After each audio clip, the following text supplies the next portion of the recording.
이사야서 42장 1절부터 25절까지의 개요입니다. 이 단락 처음에 등장하는 1절부터 9절은 이사야에서 유명한 4편의 종의 노래 중 첫 번째에 해당합니다. 이사야서에 등장하는 종의 노래는 나중에 예수 그리스도를 통해 성취됩니다. 주님은 이스라엘 백성을 구원할 택하신 종을 소개합니다. 여호와의 종이라는 표현은 보통 이스라엘 백성들에게 사용하는데 여기서는 그 백성들과 구별됩니다. 그는 이스라엘과 이방 민족들을 섬길 특별한 소명을 가진 인물입니다. 주님은 여호와의 종을 통한 그의 구원 계획을 선포하십니다. 1절부터 4절입니다.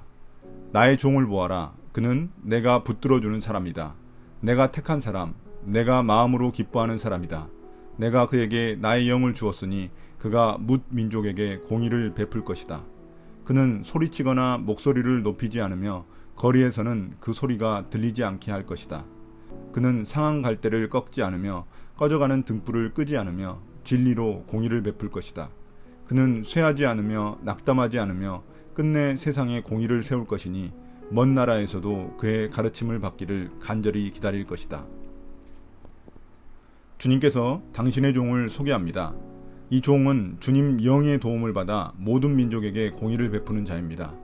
그런데 그는 다른 지도자들과 통치 방식이 다릅니다. 사람들을 위해 군림하려 하지 않습니다. 그는 소리치며 억압하는 통치자들과 달리 조용하고 온유한 자입니다. 또한 그는 상한 갈대, 즉 지팡이로도 쓸 수 없고 다른 어떤 용도로도 사용할 수 없어 무용지물이라고 여기는 것일지라도 소중히 다룹니다. 꺼져가는 등불 역시 완전히 꺼져버리기 전까지는 아직 작은 소망이 남아있기 때문에 그는 그것에 소망을 두고 소중히 여기는 자비로운 자입니다. 이는 그가 사회적, 신체적, 물질적, 정신적, 종교적 어려움에 빠진 자들을 돌보는 사람이라는 것을 의미합니다. 모든 사람이 보았을 때 버려야 하고 도움이 안 되는 사람인데도 그들을 돌보는 자입니다. 또한 그는 하나님의 공의를 세우는 자신의 소명을 끝까지 해내는 자입니다. 어떤 저항이 있고 고난이 있을지라도 낙심하지 않고 자기 소명을 이뤄가는 자입니다. 나중에는 다른 민족들도 그를 통해 하나님의 뜻을 깨닫고 그의 가르침을 받기를 간절히 원하게 될 것입니다. 이를 통해 공의로운 하나님 나라가 온 땅에 이루어지게 될 것입니다. 5절부터 9절입니다. 하나님께서 하늘을 창조하여 펴시고 땅을 만드시고 거기에 사는 온갖 것을 만드셨다. 땅 위에 사는 백성에게 생명을 주시고 땅 위에 걸어다니는 사람들에게 목숨을 주셨다. 주 하나님께서 이렇게 말씀하신다. 나 주가 의를 이루려고 너를 불렀다. 내가 너의 손을 붙들어주고 너를 지켜주어서 너를 백성의 언약과 이방의 빛이 되게 할 것이니 네가 눈먼 사람의 눈을 뜨게 하고 감옥에 갇힌 사람을 이끌어내고 어두운 영창에 갇힌 이를 풀어줄 것이다. 나는 주다. 이것이 나의 이름이다. 나는 내가 받을 영광을 다른 사람에게 넘겨주지 않고 내가 받을 찬양을 우상들에게 양보하지 않는다. 전에 예고한 일들이 다 이루어졌다. 이제 내가 새로 일어날 일들을 예고한다. 그 일들이 일어나기 전에 내가 너희에게 일러준다. 5절은 주님의 말씀이 아닌 예언자의 말입니다. 그는 하나님이 이 세상을 창조하셨을 뿐만 아니라 사람을 비롯한 피조물들에게 생명을 주신 분임을 강조합니다. 왜 갑자기 이 말을 강조할까요? 그것은 당시 사람들이 섬기던 신의 세계관에 의하면 세상을 창조한 신과 유지하는 신이 다르다고 여겼기 때문입니다.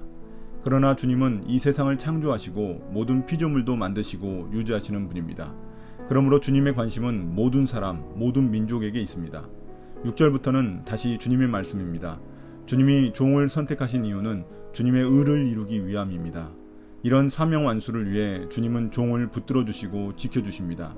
그래서 주님의 종은 이스라엘 백성이 맺은 주님과의 약속을 회복시켜 주시고 다른 민족들에게도 구원의 빛을 가져다 주십니다. 그 구체적인 내용이 7절 이하에 등장합니다. 7절은 영적인 의미와 실제적인 의미를 모두 가지고 있습니다. 실제 이스라엘 백성들이 바벨론으로부터 해방되는 것을 의미하기도 하지만 모든 민족들의 영적인 해방을 의미하기도 합니다. 그들이 죄로부터 벗어나 하나님과 올바른 관계를 맺는 것이 진정한 영적 해방입니다. 주님은 종의 이러한 사역을 통해 모든 사람들에게 영광받길 원하십니다. 다른 우상들에게 이 영광을 넘겨주지 않으십니다. 또한 주님은 전에 예고한 일, 다시 말해서 과거 주님의 영광이 드러났던 일들이 모두 이루어졌음을 확인하며 이제는 새 일, 더 엄청난 일을 행하실 것을 미리 알려주십니다. 10절부터 13절입니다. 새 노래로 주님을 찬송하여라. 땅끝에서부터 그를 찬송하여라. 항해하는 사람들아, 바닷속에 사는 피조물들아, 섬들아, 거기에 사는 주민들아, 광야와 거기에 있는 성읍들아, 게달 사람들이 사는 부락들아, 소리를 높여라. 셀라의 주민들아, 기쁜 노래를 불러라. 산 꼭대기에서 크게 외쳐라. 주님께 영광을 돌려라. 주님을 찬양하는 소리가 섬에까지 울려 퍼지게 하여라. 주님께서 용사처럼 나서시고 전사처럼 용맹을 떨치신다. 전쟁의 함성을 드높이 올리시며 대적들을 물리치신다. 예언자는 이스라엘을 넘어 온 세상을 향해 구원의 기쁨에 참여하도록 초대하고 있습니다. 새 노래는 앞서 말한 새로 일어날 일들과 관련된 노래입니다. 땅끝에 사는 모든 민족들과 바다의 모든 피조물들까지도 모두 새 노래로 주님을 찬송하자고 말합니다. 이제 바다에서 육지로 옮겨 광야에 있는 성읍들에 사는 사람들도 산에 올라가 모든 사람들이 들을 수 있게 새 노래로 찬송하라고 선포합니다. 게달 사람들, 셀라 주민들 모두 광야에 사는 민족들입니다. 다시 말해서 주님의 종으로 인해 구원을 맞이한 바다와 육지에 사는 모든 민족들에게 새 노래로 주님을 찬송하기를 권하고 있습니다. 13절은 새 노래의 내용입니다. 주님께서 용사처럼 전쟁에서 승리를 거두십니다. 주님의 공의를 훼손한 모든 대적들을 물리치시고 승리하십니다. 14절부터 17절입니다. 내가 오랫동안 조용히 침묵을 지키며 참았으나 이제는 내가 숨이 차서 헐떡이는 해산하는 여인과 같이 부르짖겠다. 내가 큰 산과 작은 산을 황폐하게 하고 그 초목들을 모두 시들게 하겠다. 강들을 사막으로 만들겠고 호수를 말리겠다. 눈먼 나의 백성을 내가 인도할 것인데 그들이 한 번도 다니지 못한 길로 인도하겠다.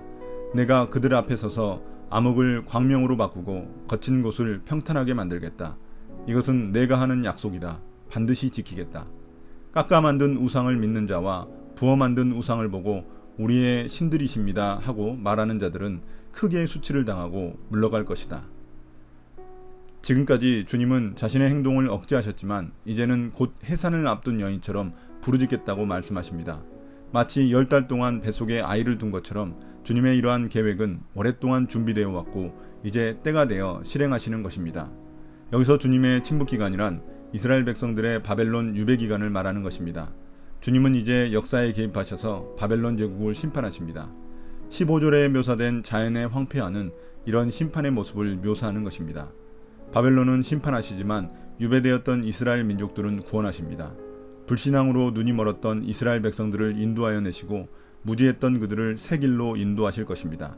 또한 암흑을 광명으로 바꿔 그들이 앞으로 나아가는데 장애가 없게 해주시고 그들이 넘어질 수 있는 거친 곳을 평탄하게 해주시겠다고 약속하십니다. 반면 이러한 주님의 일을 보고서도 돌이키지 않는 자들, 특히 여전히 우상 숭배하는 자들은 큰 수치를 당하게 될 것입니다. 18절부터 20절입니다. 너희 귀가 먹은 자들아 들어라. 너희 눈이 먼 자들아 환하게 보아라. 누가 눈이 먼 자냐? 나의 종이 아니냐? 누가 귀가 먹은 자냐? 내가 보낸 나의 사자가 아니냐? 누가 눈이 먼 자냐? 주님과 언약을 맺은 자가 아니냐? 누가 눈이 먼 자냐? 주님의 종이 아니냐?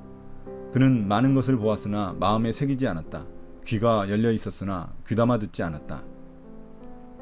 주님은 이런 놀라운 구원 계획을 예전부터 예언자들을 통해 이스라엘 백성들에게 드러내셨지만 그들은 영적인 무지 가운데 있었습니다. 여기서 귀먹고 눈 먼 자들이란 주님의 종을 말합니다. 앞서 주님의 종은 특별한 인물인 메시아를 의미했는데 여기서 주님의 종은 이스라엘 백성들을 말합니다. 종이란 주인이 보낸 메신저로서 주님의 명령에 따라야 하는데 그들은 그렇지 않았습니다. 아무리 주님의 말씀이 선포되어도 그들은 듣지 않았고 보지 않았습니다. 20절은 이스라엘 백성들이 핑계댈 수 없는 이유를 말해줍니다. 그들은 의도적으로 주님 말씀을 거부했기 때문입니다. 21절부터 25절입니다. 주님은 백성을 구원하셔서 의를 이루려고 힘쓰시는 하나님이시다. 그리하여 주님께서는 율법과 교훈을 높이셨고 백성이 율법과 교훈을 존중하기를 바라셨다. 그러나 지금 그의 백성은 약탈과 노략을 당하였으며 그들은 모두 구덩이 속에 갇혀있고 감옥에 갇혀있다. 그들이 약탈을 당하였으나 구하여 주는 자가 없고 노략을 당하였으나 노략자들에게 돌려주어라 하고 말해주는 자가 없다. 너희 가운데 누가 이 일에 귀를 기울이겠느냐? 누가 앞으로 일어날 일을 주의하여 듣겠느냐? 야곱이 노략을 당하게 버려둔 이가 누구였으며 이스라엘을 약탈자에게 넘겨준 이가 누구였느냐? 바로 주님이 아니시냐? 우리가 주님께 죄를 지었다. 백성이 주님의 길로 걸으려 하지 않았으며 그의 법을 순종하려 하지 않았으므로 주님께서 불타는 진노와 참혹한 전화를 이스라엘 위에 쏟으셨다. 사방에서 불이 야곱을 덮었으나 이것이 무슨 일인지 알지 못하였고 불이 그를 태웠으나 아무것도 깨닫지 못하였다. 이스라엘 백성들을 통해 하나님의 말씀인 율법과 교훈이 잘 행해져 주님의 의가 이루어지길 바라셨지만 이스라엘 백성들은 그것을 거부했습니다.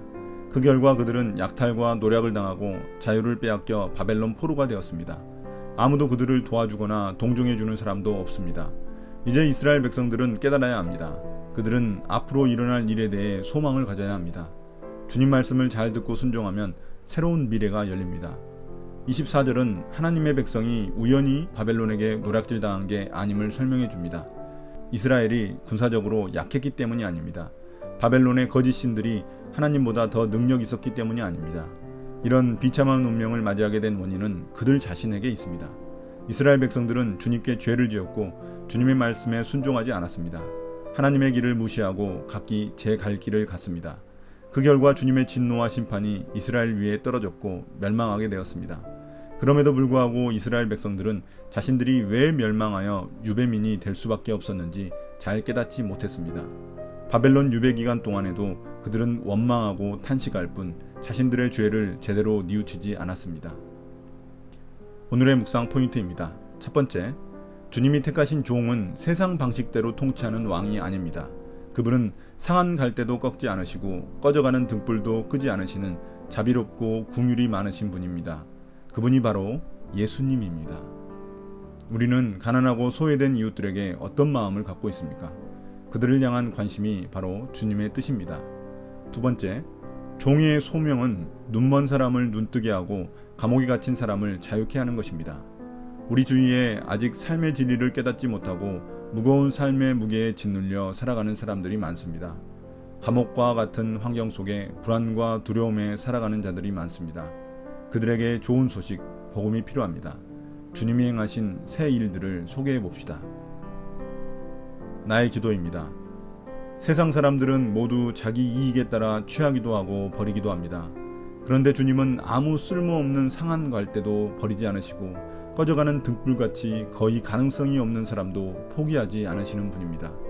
이런 주님 때문에 삶의 소망이 일어납니다. 다 포기해도 주님은 포기하지 않으시니 감사합니다. 저 또한 이런 마음으로 사람을 대하게 하소서. 예수님 이름으로 기도드립니다.